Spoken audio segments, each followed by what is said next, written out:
que nous méditons sur ce fameux 6e chapitre de l'Évangile de Saint Jean. Ça a commencé par une grande fête, la multiplication des pains.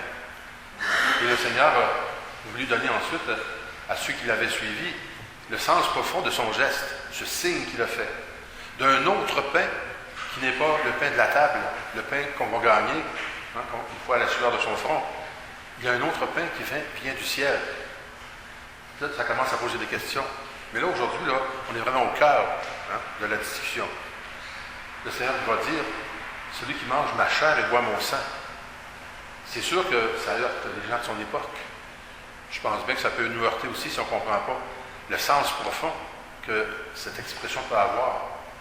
Manger la chair et boire le sang de quelqu'un, ça a quasiment l'air du vampirisme, mais c'est pas ça qu'il veut nous dire. Dans l'occasion tout à l'heure, vous avez entendu la prière qu'on dit « Seigneur, tu as préparé des biens, des cadeaux que l'œil ne peut voir. » L'Eucharistie, donc on arrive à l'Eucharistie, c'est pas quelque chose qu'on peut voir. Ce qu'on peut voir, c'est un signe, du pain. Quand on voit du pain, ça veut dire de la nourriture. Mais c'est pas rien qu'un signe, c'est un signe qui réalise ce qu'il fait. Les sacrements de l'Église, ce sont des signes qui parlent de ce que Dieu fait en nous, invisiblement. Manger la chair et boire le sang du Christ, c'est recevoir l'énergie, la force de vie de ce Christ qui est mort, mais qui est ressuscité aussi. Et c'est ça la différence. On ne voit pas le ressuscité, mais sa force nous est donnée, communiquée d'abord par le Saint-Esprit à notre baptême. Puis tout au cours de notre vie, nous avons à cultiver, à faire progresser cette vie qui est en nous. Cette vie qui dépasse les limites de la vie humaine que Dieu a reçue de nos parents. On appelle ça la vie éternelle, la vie avec Dieu. Et le Seigneur va insister aujourd'hui pour dire que c'est comment c'est important de venir manger ce pain. Pas juste le petit morceau de pain que vous allez recevoir, mais accueillir en soi le Christ pour créer, garder une commune union avec lui, et lui avec nous, et entre nous aussi. C'est tout ça ensemble.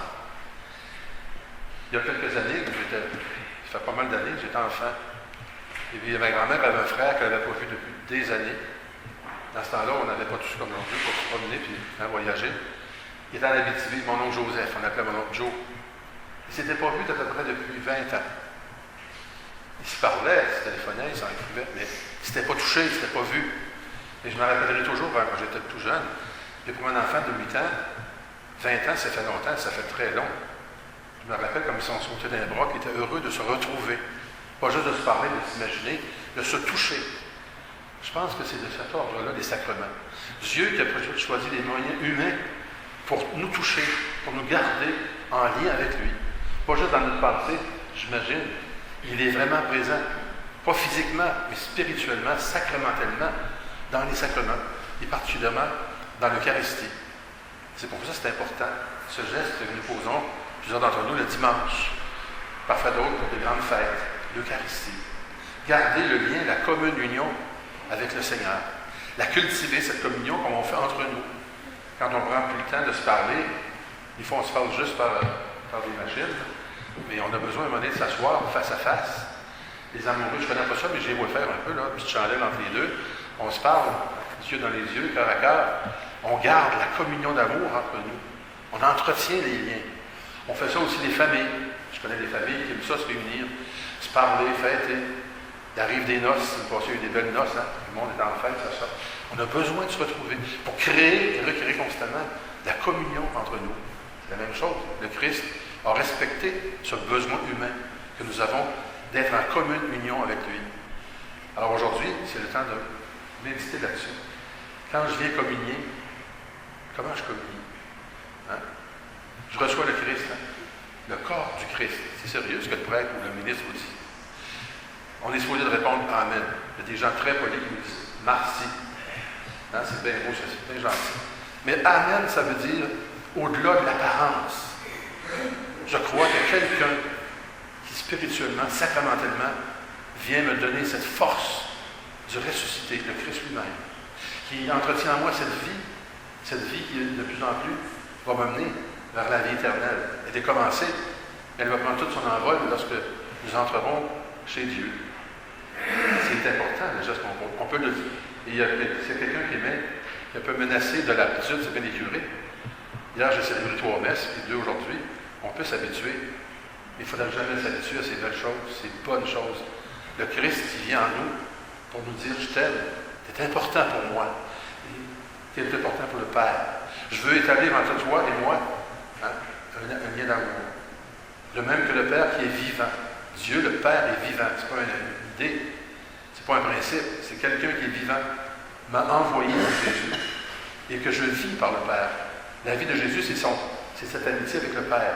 C'est Saint-Esprit qui les unit. De même, celui qui me mangera, qui recevra ce pain sacramentel, vivra par moi. Il y a un lien. Alors aujourd'hui, c'est peut-être le temps de penser à ça. Comment est-ce que je vois ce sacrement? C'est pas facile. Hein? Bien que l'œil, on ne peut voir. On est tellement habitué d'autres à vouloir voir qu'à vouloir expliquer tout. Des choses qui ne s'expliquent pas. Ce sont les secrets de Dieu.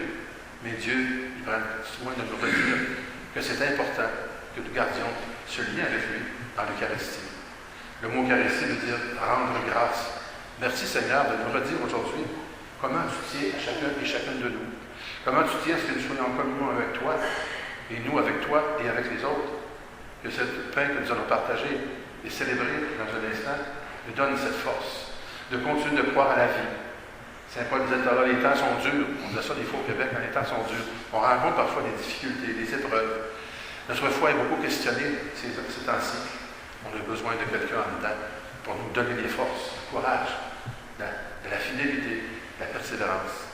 Demandons-lui cette force de vivre, ce goût de vivre, et cette force, en sortant de l'Église, de répandre autour de nous la joie d'avoir rencontré dans la communion le Christ, le vivant, le pain de Dieu, le pain qui vient du ciel.